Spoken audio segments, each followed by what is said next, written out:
Arson's Canvas, Part 1. To betray, you must first belong. Kim Philby of Earth.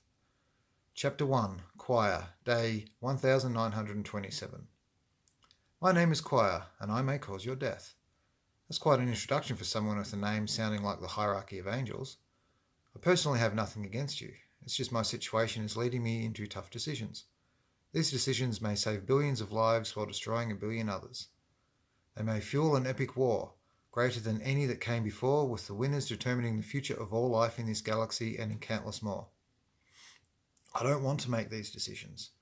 I started as a simple guardian turned lawman, but circumstances often thrust important tasks upon the unsuspecting or even the vigilant. The coming events will happen with or without me. I will simply have to guide them on one path or another. Either choice exposes oblivion for the opposing life forms. How can anyone live with such a decision? Before I get into that, however, I want to record everything that led up to this moment. Part of me thinks this is simply for posterity or to prove I'm not a heartless monster. The larger part of me, however, believes I'm recording this to mull over my choices and see if I may have missed a way out of all this bullshit. I doubt it, but a little optimism can't hurt, right?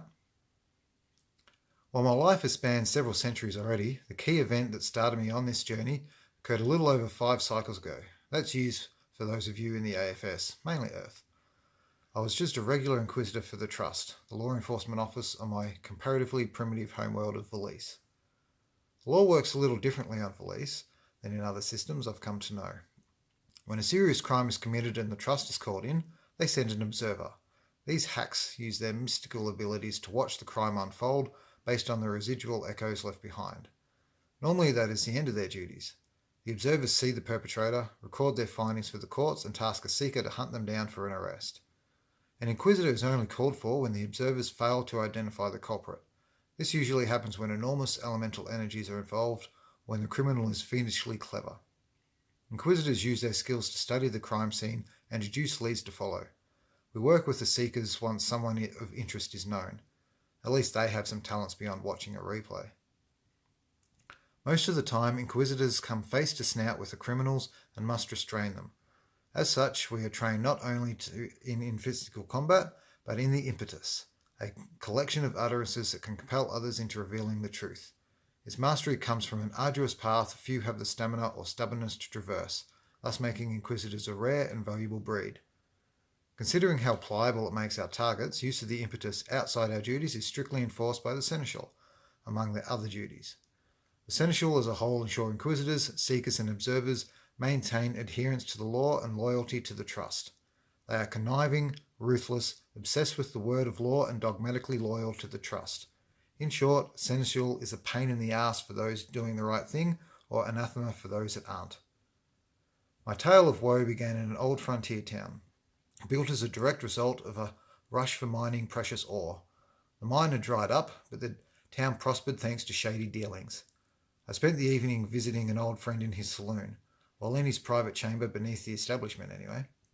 It was after dawn, and even avid drinkers had to wait until noon for him to officially open. The explosion stopped my visit short, however. Part 2. Of all the ore rush communities that deserves to die after their mines expired, Landemerk claims the highest position. Its corruption poisons everything it touches, to the point that the syndicate dictates city manners to the council. This criminal empire spans multiple countries, and no matter how many of their festering wounds are excised, more form to decay the morals of the populace. It is for this reason, my brothers, that I have decided to establish a permanent monastery to overlook this corrupted city. Its residents have strayed too far from the path of righteousness and need a guiding hand to return them to the light. Our guiding hand. We will open our doors and our faith to those lost in the brambles of wickedness bordering the path to salvation. We will spread the word of Raldet to the licentious, to the profligate, to all those enticed by the glittery promises of the syndicate. The Viridian Archimandrite of the monastic society of Raldet, addressing his flock.